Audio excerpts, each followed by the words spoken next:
A news broke out of US in last 2 days, and while I don't like to hype all this Trump news coming out of there, I mean Trump has done quite a lot of damage to study in the US dream. But this is not about H1B visas. This is something more. This is something different, and it actually sounded more concerning to me. In fact, when I read the news, I had to go back, read it a couple of times, and then do some digging to make sure that what I was reading was actually correct and I'm understanding it correctly. So the news was that UC Berkeley, which is one of the most prestigious and one of my favorite universities there, has paused the course credit CPT authorization. This is the work authorization that lets you do internships in the US while you are studying there. In fact, it's one of the only ways in which you can do legal work while you are studying. Now you might think that, oh, this is only a UC Berkeley problem, but it's not. It can be more widespread, and this should concern every international student who is either studying in the US or planning to study there soon. So make sure you watch this till the end, because I will explain what this is and what it can mean going forward. All this on the other side of the intro. Keep watching.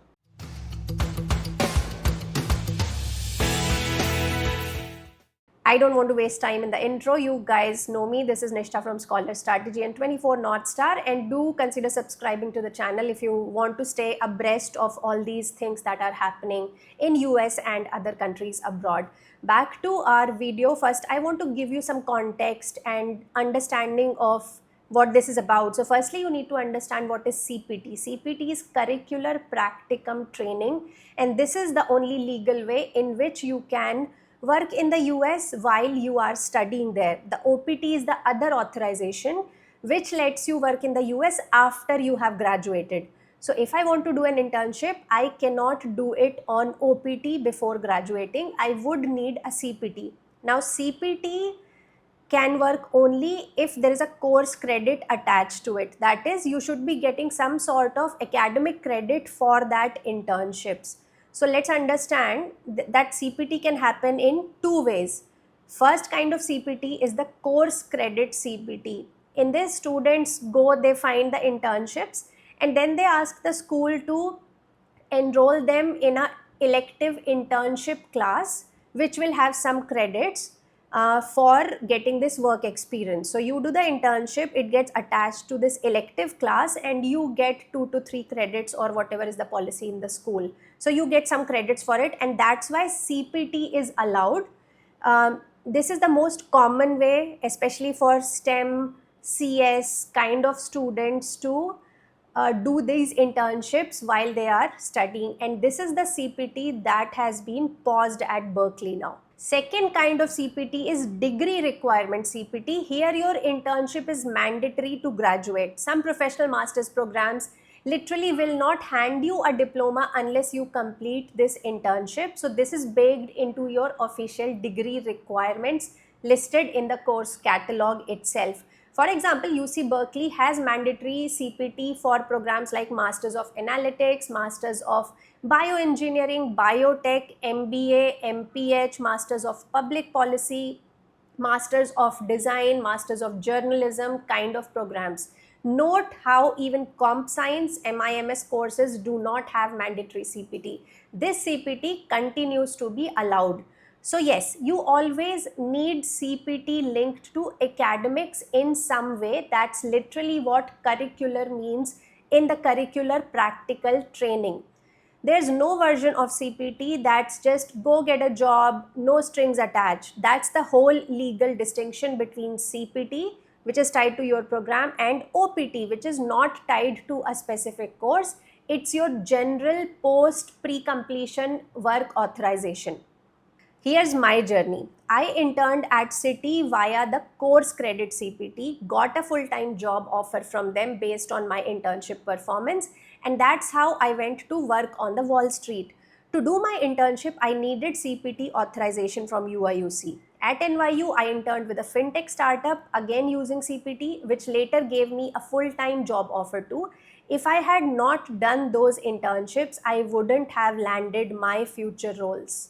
No course credit CPT means no internship for many students. No internship means lower chances of getting a full-time offer. For a lot of master's students, this is the entire pathway into the American job market, and building their future there. How did this happen? Now you might be wondering that we did not hear of any proposal, any law being passed, then suddenly ye kaise ho gaya? I agree this action has caught everyone off guard. We were not expecting it, right? And that is because this is not a new law or a new regulation. CPT itself has not changed. Here's what happened. On August 12th, SEVP, which is the federal body that oversees F1 students, sent schools a memo which was a compliance reminder about an old rule where it warned the universities that CPT must be tightly tied to your actual curriculum, not just a formality for getting a job. And if they give out improper CPT approvals, then they could lose their entire certification to host international students. That's a massive threat. Losing SEVP certification means a school cannot sponsor any international student, period. Surprisingly, Berkeley did not push back or wait around to see how strictly this would be enforced. Within days, they suspended the course credit CPT. They are currently sitting with the lawyers waiting for legal clarity before they will process new applications. And this is their official announcement, by the way. Now, UC San Diego made a similar move around the same time. And just to clarify, UC Berkeley has not paused the degree requirement CPT that we discussed earlier, but that's only for few courses like Masters of Analytics, Financial Engineering, MBA, etc. But everyone else, like students who are studying in core engineering courses, MIS courses, science courses, will not be able to do course credit CPT linked internships. Why this is a big deal? Now think about this logically. UC Berkeley has one of the best funded, most experienced international student offices in the entire country. If they got spooked enough to shut things down preemptively, what do you think smaller schools with a fraction of that legal firepower are going to do? We already have an answer. We are seeing Davidson College has also followed suit. And this is very likely just the beginning. When a school like Berkeley moves first, it sets the tone for dozens of other schools too, which means this can have a cascading effect on other universities. Now, here's the part that actually makes me sad and angry, because this is not just about delaying summer internship, it's about cutting off the only legal bridge many international students have into the US workforce before OPT.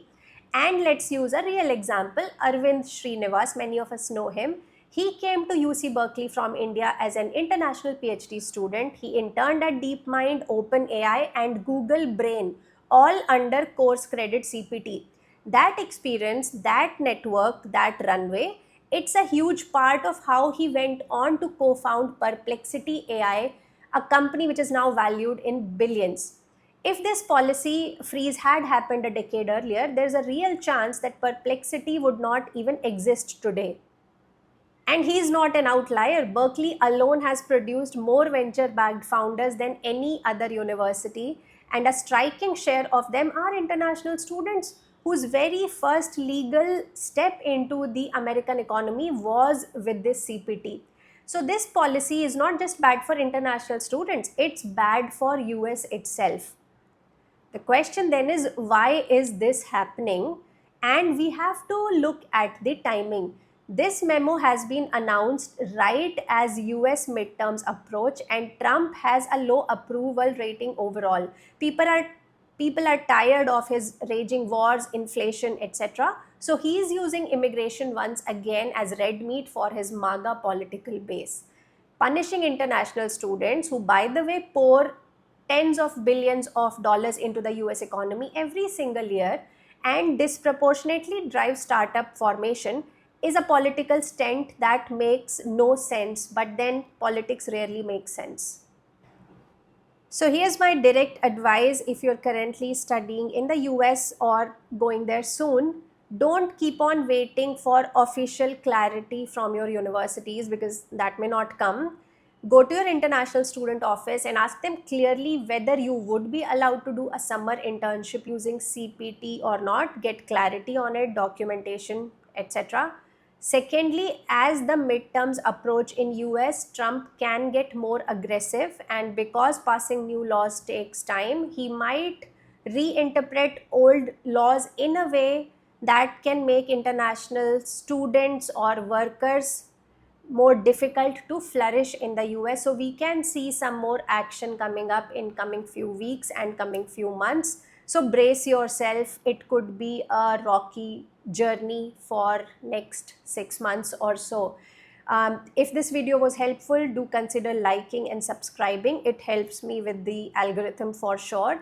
And do tell me in the comment what your university has responded to this. I just want to track how widespread this goes. I will obviously be following up actively on this news. If you guys find something, do leave a comment below. I will see you guys next week with a fresh new video. Until then, take care, stay safe, hang in there. Bye-bye.